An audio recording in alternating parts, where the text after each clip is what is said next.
নমস্কার,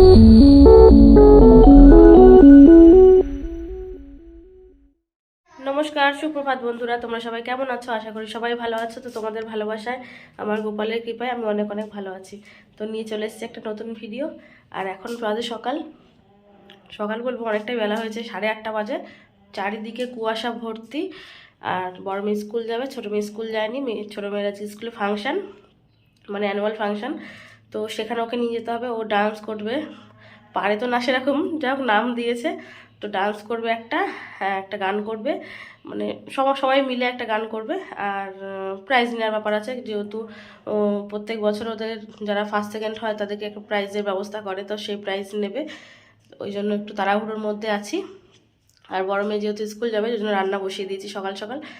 চলো রান্নাবান্না করি, তোমাদের সারাদিনের ব্লগটা দেখতে থাকো, কেউ স্কিপ করো না। এই যে ভাত বসিয়ে দিয়েছিলাম অনেকক্ষণ আগে, প্রায় ফুটে এসেছে, হয়ে যাওয়ার মতো। আর ফ্রিজ থেকে বার করলাম এই যে চেলা মাছ, 4 পিস মতো চেলা মাছ ছিল, বার করলাম, একটা ঝাল করব। আর একটু পালং শাক করবো, যে বেগুন কেটেছি, বেগুন ভাজবো, মাছের ঝাল। আর দেখি কি, তো পালং শাকটা বসিয়ে দিয়েছিলাম। আর এদিকে আমার পালং শাকটা হয়েও গেল। একাটি পালং শাক ভাজার পর কইটুখানি হয়েছে দেখো। আর ওই জন্য একটু জানি কম হয়ে যাবে, ওই জন্য একটু একটা আলু দিয়ে দিয়েছিলাম এর মধ্যে, জানো, যাতে একটু বাড়ে জিনিসটা। আর পালং শাক খেতে আমাদের বাড়িতে সবাই খুব পছন্দ করে। তারপরে পালং শাক রান্না কমপ্লিট করে আবার মাছটা ভাজছি। আর তখন তো তোমাদেরকে বললামই এটা চেলা মাছ। আর আমার চেলা মাছ খেতে খুবই ভালো লাগে। সমুদ্রের সব রকম মাছই ভালো লাগে, যে মাছের যত বেশি কাটা সে মাছ তত বেশি টেস্ট।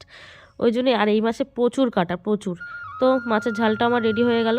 এবার আমি ভাত বেড়ে দিচ্ছি মেয়েকে, একটু ঠান্ডা হোক, নাহলে ও আবার খেতে পারবে না। ওকে দিয়ে দিচ্ছি একটা বেগুন ভাজা, আর একটু পালং শাক খেতে পছন্দ করে, তাই পালং শাক দিয়ে মাখিয়ে বেগুন ভাজা দিয়ে খাইয়ে দেবো।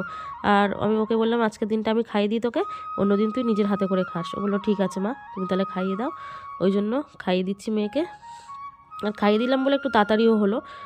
তো মেয়েকে খাইয়ে সব গুছিয়ে নিয়ে মেয়েকে দিতে যাচ্ছি স্কুলে। আর ভীষণ পরিমাণ ঠান্ডা পড়েছে, চাদর মুড়ি দিয়ে বেরিয়েছি। এই যে মেয়েকে নিয়ে যাচ্ছি। তো মেয়েকে দিয়ে এসে আবার বাড়ি চলে আসলাম।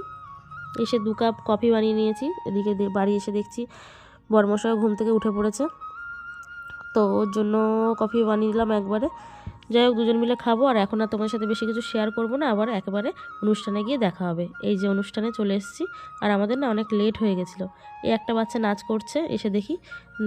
আর তারপরে আর একজন, মানে আরও একটা টিম নাচ করবে। তারপরে মেয়েদের হয়তো ফাংশন, মানে মেয়ের যে অনুষ্ঠানগুলো আছে সেগুলো শুরু হবে আমার মেয়ের। যাই হোক, দেখতে থাকো তোমরা। আর এরা কী গানে নাচ করছে বলো তো? ফুলে ফুলে ঢলে ঢলে। তারপরে এই যে বান্ধবী আর আমি পিছন দিকটা এসে বসেছি, যেহেতু সিট পাইনি। তো মন্দিরে এসে বসেছি। মন্দির থেকে ভালো সুন্দর দেখা যাচ্ছিলো। আর ভাবছিলাম একটু ভিডিও করব, তো পিছন থেকে আরও ভালো সুন্দর হবে, তো জন্য পিছন দিকটা এসে বসেছিলাম। আর এই যে মেয়েদের মানে প্রাইজ দেওয়া, মানে অনুষ্ঠানটা শুরু হয়েছে। তো এই যে এক এক করে নাম ডাকছে আর প্রাইজ দিচ্ছে। আর আমার মেয়ে প্রথমবার যেহেতু মানে কি বলবো, কোনো অনুষ্ঠানে স্টেজে উঠেছে, ও একটু নার্ভাস হয়ে গিয়েছিল। তারপরে সবাই যা করছে ও দেখে দেখি তাই করছে। তাই এই যে আমি ওকে শিখিয়ে দিইনি, ও দেখলাম তাও মানে আগে যে প্রাইজ নিল সে নমস্কার করেছে বলে ও দেখলাম নমস্কার করে নিয়েছে। যাই হোক, বুদ্ধি হয়েছে মেয়ের, নমস্কার করে নিয়েছে। এই যে এই মেয়েটা নেওয়ার পরে এই যে অঙ্কুশ নিচ্ছে, আমার বান্ধবীর ছেলে, ও সেকেন্ড হয়েছে। আর আমার মেয়ে ফার্স্ট হয়েছে। আর এই যে মেয়েটা এখন নিচ্ছে ও থার্ড হয়েছে। কিন্তু এটা আগে পিছে কেন করলো আমি বুঝতে পারলাম না। এই যে অঙ্কুশ প্রাইজ নিচ্ছে, দেখো। ওর খুব ঠান্ডা লেগেছে, হনুমান টুপি পরে চলে এসছে, দেখো। ও নমস্কার করে নিচ্ছে, যেহেতু রাই নমস্কার করেছে তো ওকে নমস্কার তো করতেই হবে, কারণ 2 বন্ধু বলে কথা। এই যে আমার মেয়ে এবার নাচ করতে উঠেছে। যখন অনুষ্ঠানে পৌঁছেছিলাম তখন আন্টি আমাকে ডেকে বলেছিল, আর রায়কে ডেকে বলেছিল, মানে মেয়েকে ডেকে বলেছিল, রাই তোর দেখা দেখি কিন্তু সবাই করবে, তুই কিন্তু ঠিকঠাক করে নাচটা করিস, বাড়িতে ভালো করে প্র্যাকটিস করে এসছিস তো? মেয়ে মাথা নেড়ে বলল, হ্যাঁ খুব ভালো করে প্র্যাকটিস করেছি আন্টি, আমি পারবো। তো যাই হোক, মেয়েকে তো আমি ভাবলাম যে কি যাই হোক, বাড়িতে একটু প্র্যাকটিস করিয়েছি, হয়তো পারবে। কিন্তু ওখানে উঠে দেখি ও লোকের দেখা দেখি নাচ করছে, মানে আর বান্ধবীরা যেমন করে নাচ করছে ও দেখা দেখি সেইভাবেই নাচ করছে।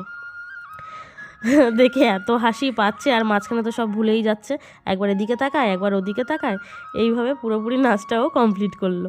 যাই হোক, বেশ মজাই লাগছিল, আর প্রথমবার স্টেজ পারফরমেন্স বেশ ভালোই গেছে। তারপরে সবাই মিলে, ওদের ক্লাসের কিছু বাচ্চা মিলে সবাই গান করতে উঠেছে। এই গান করতে উঠে আর এক সমস্যা, গানটা ছিল আমরা সবাই রাজা আমাদেরই রাজার রাজত্বে। তা এই বলটাই বারবার বলছে, মানে এই কথাটাই বারবার বলছে। পরে যে কথাগুলো ওদেরকে শেখানো হয়েছে কোনো বাচ্চাই বলছে না। পাশ থেকে আন্টি তো হেসে হেসে পাগল হয়ে যাচ্ছে, তার সাথে আমরা অডিয়েন্সরা অনেক হেসেছি, অনেক। যাই হোক, ওখানে সব অনুষ্ঠান কমপ্লিট করে, মানে মেয়ের সব অনুষ্ঠান কমপ্লিট করে চলে আসছি পাশে ছবি প্রদর্শনী, মানে একটা আয়োজন করেছে সেখানে। তো এখানে নানান রকমের হাতের, মানে হ্যান্ড পেন্টিং বলে এগুলোকে, তো হাতের সব কাজ এত সুন্দর লাগছে, হাতের মানে আঁকা ধারণার বাইরে। তা তোমাদের সাথে একটু শেয়ার করছি, তোমরা দেখো। তারপরে এখানে আবার না পুষ্প প্রদর্শনীও ব্যবস্থা করেছিল, তো সেখানেও যাব। এই যে পুষ্প প্রদর্শনী, নানান রকমের ফুলের, কিন্তু এগুলো না আবার এখানে কেনাও যাচ্ছিল, মানে সেলও হচ্ছিল। তো যার যার পছন্দ শেষে কিনেছে হয়তো। আমরা যখন গেছি তখন আর কেউ মানে কেনাকাটা হয়নি, কারণ প্রোগ্রামটা না 3-4 দিন ধরে হচ্ছে, আমাদের লাস্টের দিনে ফেলেছে প্রোগ্রামটা, ওই জন্য আমরা সেরকমভাবে কিছু দেখতে পারিনি। যেটুকু দেখলাম সেটুকুই তোমাদের সাথে শেয়ার করলাম। এই দেখো, এখানে বই টইও বিক্রি হচ্ছিল। তারপরে ওরা একটু কফির ব্যবস্থা করেছিল স্কুল থেকে, তো আমরা 2 বান্ধবী মিলে একটু কফি খেয়ে নিলাম। এই যে কফির ব্যবস্থা করেছিল বললাম, এই যে কফি খাচ্ছি। কফিটা দারুণ বানিয়েছিল। আর এদিকে বেলা হয়ে যাচ্ছিলো বলে ভাবলাম যে কি মেয়ের আর কোনো পারফরমেন্স নেই, তাই আমরা বাড়ি চলে যাই। তো বাড়ি চলে এসেছি। তো বাড়ি চলে এসে মেয়ে আগে জামা কাপড় কিছু খুললো না, দেখলাম ও আগে প্রাইজটা নিয়ে খুলতে শুরু করেছে, কি প্রাইজ পেলো সেটা দেখবার জন্য। তো জীবনে প্রথম প্রাইজ, ও বলছে আমি খুব যত্ন করে রাখবো মা। তো দেখা যাক। আর দেখো কি প্রাইজ পেয়েছে, কি দিয়েছে ওকে। ওকে একটা গল্পের বই গিফট করেছে। এই দেখো, সেরা সেরা হাসির গল্প। আর এখানে লেখা আছে ফার্স্ট রাই জসোয়ারা লোয়ার। যাই হোক, তো বন্ধুরা ভিডিওটার বেশি বড় করব না। তোমাদের যদি কিছু ভালো লেগে থাকে অবশ্যই লাইক কমেন্ট শেয়ার করো, আর নতুন বন্ধু হয়ে থাকলে অবশ্যই আমার চ্যানেলটাকে সাবস্ক্রাইব করে পাশে থেকো। তো সবাই ভালো থেকো, সুস্থ থেকো, টাটা।